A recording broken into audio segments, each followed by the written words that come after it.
പ്രഭാഷകൻ അധ്യായം 14. വാക്കിൽ പിഴയ്ക്കാത്തവൻ അനുഗ്രഹീതൻ, അവന് പാപത്തെ പ്രതി ദുഃഖിക്കേണ്ടി വരികയില്ല. മനസാക്ഷി കുറ്റപ്പെടുത്താത്തവനും പ്രത്യാശ കൈവെടിയാത്തവനും ഭാഗ്യവാൻ.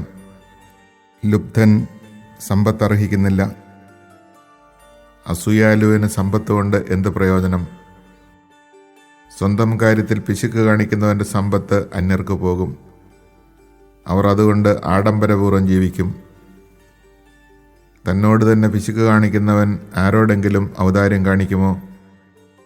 അവൻ സ്വന്തം സമ്പത്ത് ആസ്വദിക്കുകയില്ല. സ്വന്തം കാര്യത്തിൽ അല്പത്വം കാണിക്കുന്നതിനേക്കാൾ അല്പനായി ആരുമില്ല. അവനുള്ള ശിക്ഷയും അതുതന്നെ. അവൻ നന്മ ചെയ്യുന്നെങ്കിൽ അത് അറിയാതെയാണ്. അവസാനം അവൻ തൻ്റെ അല്പത്വം വെളിപ്പെടുത്തുകയും ചെയ്യുന്നു. അസൂയാലുവിൻ്റെ കണ്ണ് കുടിലമാണ്. അവൻ മറ്റുള്ളവരെ അവഗണിച്ച് മുഖം തിരിച്ചു കളയുന്നു. അത്യാഗ്രഹിയുടെ കണ്ണ് തൻ്റെ ഓഹരി കൊണ്ട് തൃപ്തിപ്പെടുന്നില്ല. ദുരാഗ്രഹം കൊണ്ടുള്ള അനീതി ആത്മാവിനെ ശുഷ്കമാക്കുന്നു. ലുബ്ധൻ്റെ കണ്ണ് അപ്പത്തെ വെറുക്കുന്നു. അവൻ്റെ ഭക്ഷണമേശയിൽ അത് കാണുകയില്ല. മകനെ, കഴിവിനൊത്ത് ചെലവ് ചെയ്തു കൊള്ളുക. കർത്താവിന് യോഗ്യമായ കാഴ്ചകൾ സമർപ്പിക്കുകയും ചെയ്യുക. മരണം വിദൂരമല്ലെന്ന് ഓർക്കുക. പാതാളത്തിൽ പ്രവേശിക്കേണ്ട സമയം നിനക്ക് അജ്ഞാതമാണ്. മരിക്കുന്നതിന് മുമ്പ് സ്നേഹിതന് നന്മ ചെയ്യുക. ആവുന്നത്ര ഉദാരമായി അവനോട് പെരുമാറുക. ഇന്നിൻ്റെ സന്തോഷങ്ങൾ നഷ്ടപ്പെടുത്തരുത്. നിനക്ക് അർഹമായ സന്തോഷത്തിൻ്റെ ഓഹരി വേണ്ടെന്ന് വയ്ക്കരുത്.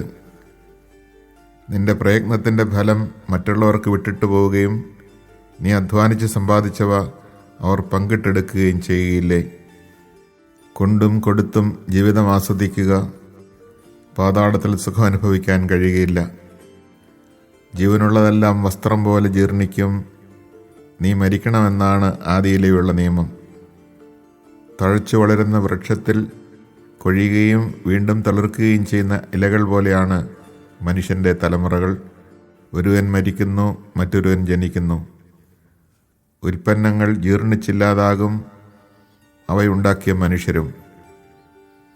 ജ്ഞാനത്തിൽ മനസ്സുറപ്പിച്ച് ബുദ്ധിപൂർവ്വം ചിന്തിക്കുന്നവൻ അനുഗ്രഹീതൻ. ജ്ഞാനത്തിൻ്റെ മാർഗങ്ങളെപ്പറ്റി മനനം ചെയ്യുന്നവൻ അവരുടെ രഹസ്യങ്ങൾ അറിയും. അവൻ ജ്ഞാനത്തെ നായാട്ടുകാരനെ പോലെ പിന്തുടരുകയും അവരുടെ വഴിയിൽ പതിയിരിക്കുകയും ചെയ്യും. അവൻ ജാലകത്തിലൂടെ എത്തി നോക്കുകയും വാതിൽക്കൽ ചെവിയോർക്കുകയും ചെയ്യും. അവൻ അവളുടെ വീട്ടിനടുത്ത് വസിക്കുന്നു. അവളുടെ മതിലുകളിൽ കൂടാരത്തിൻ്റെ കുറ്റികൾ ഉറപ്പിക്കുന്നു.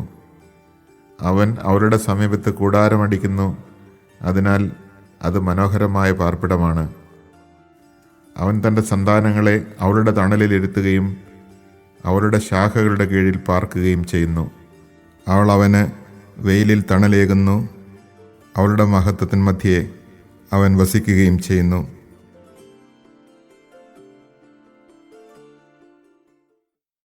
Chapter 14. Happy the man whose mouth brings him no grief, who is not stung by remorse for sin. Happy the man whose conscience does not reproach him, who has not lost hope. Wealth ill becomes the mean man, and to the miser of what use is gold? What he denies himself he collects for others, and in his possessions a stranger will revel. To whom will he be generous who is stingy with himself, and does not enjoy what is his own? None is more stingy than he who is stingy with himself. He punishes his own miserliness. If ever he is generous, it is by mistake, and in the end he displays his greed. In the miser's opinion, his share is too small. He refuses his neighbor and brings ruin on himself. The miser's eye is rapacious for bread, but on his own table he sets it stale. My son, use freely whatever you have, and enjoy it as best you can. Remember that death does not tarry, nor have you been told the grave's appointed time. Before you die, be good to your friend, and give him a share in what you possess. Deprive not yourself of present good things. Let no choice portion escape you. Will you not leave your riches to others? and your earnings to be divided by lot?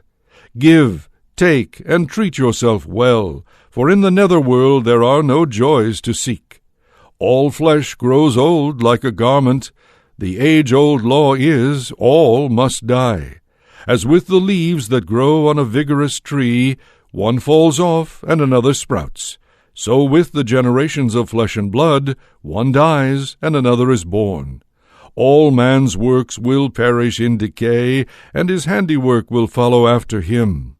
Happy the man who meditates on wisdom, and reflects on knowledge, who ponders her ways in his heart, and understands her paths, who pursues her like a scout, and lies in wait at her entryway, who peeps through her windows, and listens at her doors, who encamps near her house, and fastens his tent pegs next to her walls, who pitches his tent beside her, and lives as her welcome neighbor, who builds his nest in her leafage, and lodges in her branches, who takes shelter with her from the heat, and dwells in her home.